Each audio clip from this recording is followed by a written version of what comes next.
नमस्ते, मैं हूं सुरेश कुमार एकलवे और आप देख रहे हैं हिंदुस्तान न्यूज एंड टिप्स।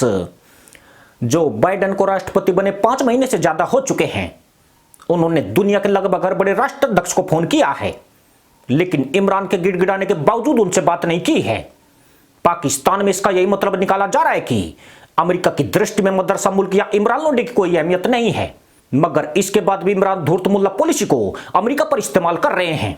उन्होंने मिलिट्री और एयरबेस के मुद्दे पर अमेरिका से पंगा लेकर अपना कद दिखाने की कोशिश की है। रणनीति यही है कि कम से कम इस मुद्दे पर उनको बाइडेन का फोन जरूर आएगा, फिर इसी फोन को अपनी सफल मुल्ला पॉलिसी से जोड़कर तमाम मदरसा पैदाइश को गधैया नृत्य कराया जाएगा। परंतु पाकिस्तान ने गाहे बगाए जिद पकड़कर प्रत्यक्ष तौर पर अमेरिका से पंगा ले लिया है, और यही पंगा उसे भारी नहीं बल्कि बहुत भारी पड़ने वाला है। बहुत भारी इसलिए कि 25 जून नजदीक आ रही है। ये 25 जून पाकिस्तान के चेहरे पर कालिक पोत सकती है। कालिक भी ऐसी कि मेहंदी से रंगी जाहिलों की दाढ़ी लंबे अरसे तक कैंची तौलिया के लिए भी तरस जाएगी। नहीं, पाकिस्तान के भिखारी सुल्तान ने एक बार फिर एकड़ी दिखाई है। उन्होंने अमेरिकी टीवी चैनल HBO को दिए इंटरव्यू में किसी भी कीमत पर अमेरिका को अपने मिलिट्री या एयरबेस नहीं देने की मुल्लागिरी दिखाई है। अमेरिकी सैनिक 11 सितंबर तक अफगानिस्तान से लौटने वाले हैं। अमेरिका चाहता है कि उसे पाकिस्तान में मिलिट्री या एयरबेस मिल जाए ताकि वो यहां से अफगानिस्तान में आतंकियों के खिलाफ हवाई हमले कर सके। 9/11 हमलों के बाद पाकिस्तान ने अमेरिका से मोटी रकम लेकर यह सुविधा दी थी, मगर मदरसा मुल्क अमेरिका को आंखें दिखा रहा है। हालांकि एयरबेस को लेकर अमेरिका पाक में पहले ही समझौता है, जिसके तहत वह कभी भी पाकिस्तानी एयरबेस का इस्तेमाल कर सकता है। मगर इमरान धूर्त मुल्ला पॉलिसी के दम पर कंगाल पाकिस्तान की थोड़ी बहुत बची औकात दिखाना चाहते हैं, क्योंकि अमेरिका को आंखें दिखाकर ही उसे यह उपलब्धि हासिल हो सकती है। हैरानी की बात यह है कि लोंडा सलवार उतारकर हीरा मंडी की ओर चौकड़ी भर रहा है। अमेरिका खुफिया एजेंसी CIA के अफसर लगातार इस्लामाबाद के दौरे कर रहे हैं। अमेरिकी अफसर पाकिस्तान सरकार की बजाय वहां की खुफिया एजेंसी ISI और आर्मी के अफसरों से मुलाकातें कर रहे हैं। चर्चा यह भी है कि CIA के पास बाजवा और उसके अधिकारियों की डर्टी पिक्चर तक मौजूद है, जिसकी स्क्रीनिंग रावलपिंडी सेना मुख्यालय में हो रही है। इससे यह भी साबित होता है कि मदरसा मुल्क में फंटर इमरान की कोई वैल्यू नहीं है। उसे सेना द्वारा केवल तहमंद लहराने के लिए गद्दी पर बिठाया गया है। जो भी फैसला किया जाता है वह सेना की हरी झंडी मिलने पर ही किया जाता है। मिलिट्री या एयरबेस पर पुराना समझौता अभी तक चल रहा है। असली खींचातान नए समझौते को लेकर हो रही है। 2001 में अमेरिका ने पाकिस्तान को मोटा पैसा दिया था, मगर इस बार अमेरिका सब कुछ मुफ्त में चाहता है, जबकि भिखारी पाकिस्तान उम्मीद कर रहा है कि वह इस बार भी अमेरिका से अच्छी खासी रकम वसूल कर सकता है। मगर अमेरिका इन जाहिलों को फूटी कोड़ी देने का इच्छुक नहीं है। ऐसे में अमेरिका की नाराजगी पाकिस्तान को कई मोर्चों पर भारी पड़ सकती है। ऊपर से तालिबान भी चेतावनी दे चुका है कि अगर उसने अमेरिका को अड्डे दिए तो इसके गंभीर नतीजे हो सकते हैं। चीन को लगता है कि अगर अमेरिका को पाकिस्तान में अड्डे मिल गए तो वो चीन की हरकतों पर हाईटेक ड्रोन्स के जरिए पैनी नजर रख सकता है। यानी पाकिस्तान एक साथ 3 ओर से घिर गया है। पाकिस्तान अगर अमेरिका को अड्डे नहीं भी देता है तो इससे उसे ज्यादा फर्क नहीं पड़ेगा, मगर पाकिस्तान के लिए बहुत ज्यादा मुश्किलें खड़ी हो जाएगी। पाक के अड्डे नहीं मिलने की सूरत में अमेरिका के पास 3 विकल्प मौजूद है। वह ताजिकिस्तान, तुर्कमेनिस्तान या उज्बेकिस्तान में बेस ले सकता है। तुर्कमेनिस्तान में तो उसका पहले एयरबेस बताया जाता है। अमेरिका इन देशों में मौजूद रहकर भी तालिबान के मुसलमान आतंकियों को हुरों की खोज में भेज सकता है। साथ ही चीन भी उसकी निगरानी में बना रहेगा, जबकि पाकिस्तान को इस जीत की बहुत बड़ी कीमत चुकानी पड़ सकती है। 21 से 25 जून तक FATF की मीटिंग होने वाली है। इस वक्त मदरसा मुल्क ग्रे लिस्ट में चल रहा है। अमेरिका का दिमाग घूमा तो हो सकता है कि उसे ब्लैक लिस्ट या फिर ग्रे लिस्ट में ही रखा जाए। यूरोपीय यूनियन पहले ही पाकिस्तान के स्पेशल पैकेज पर रोक लगा चुकी है।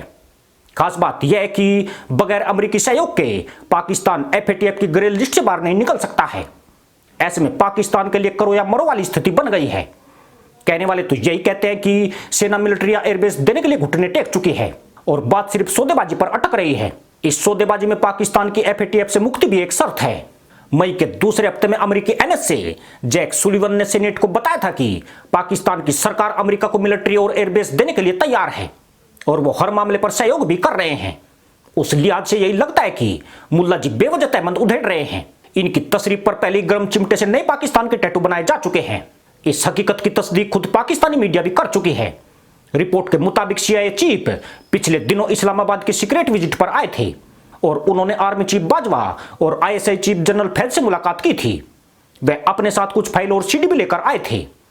उन्होंने अपनी विजिट में इमरान खान को कोई अहमियत नहीं दी और बगैर उनसे मिले वापस अमेरिका लौट गए। सुलिवन से मुलाकात के बाद बाजवा का दिमाग ठंडा है और वह इमरान पर अमेरिका से समझौते का दबाव डाल रहे हैं। लेकिन इमरान के सामने चीन और तालिबान के अलावा एक और बड़ी मुसीबत खड़ी हो गई है। वह अमेरिका को पाकिस्तान में ठिकाना देकर कट्टरपंथी वोटरों को नाराज नहीं करना चाहते हैं। इन धूर्त और जाहिल मुल्लाओं के बल पर इमरान खान पाक के प्रधानमंत्री कुर्सी तक पहुंचे हैं। उनके नाराज होने से तहरीक इंसाफ पार्टी के बिखरने का डर भी है। साथ ही पाकिस्तान की अन्य सियासी पार्टियां भी इस मुद्दे को लेकर इमरान के सामने बड़ी परेशानी खड़ी कर सकती है। पाकिस्तान के बकलौल विदेश मंत्री शाह महमूद कुरैशी भी इमरान खान के साथ खड़े नजर आते हैं। वह अमेरिका में हुई अपनी बेइज्जती को याद करके बंद कमरे में आंसू टपकाते रहे हैं। पिछले दिनों कुरैशी यूएन असेंबली में शिरकत करने के लिए न्यूयॉर्क गए थे। इस दौरान उन्होंने अमेरिकी फॉरेन सेक्रेटरी एंटी ब्लिंकेन से मुलाकात करनी चाहिए थी, मगर ब्लिंकेन ने उन्हें मुलाकात का वक्त देने से इनकार कर दिया था।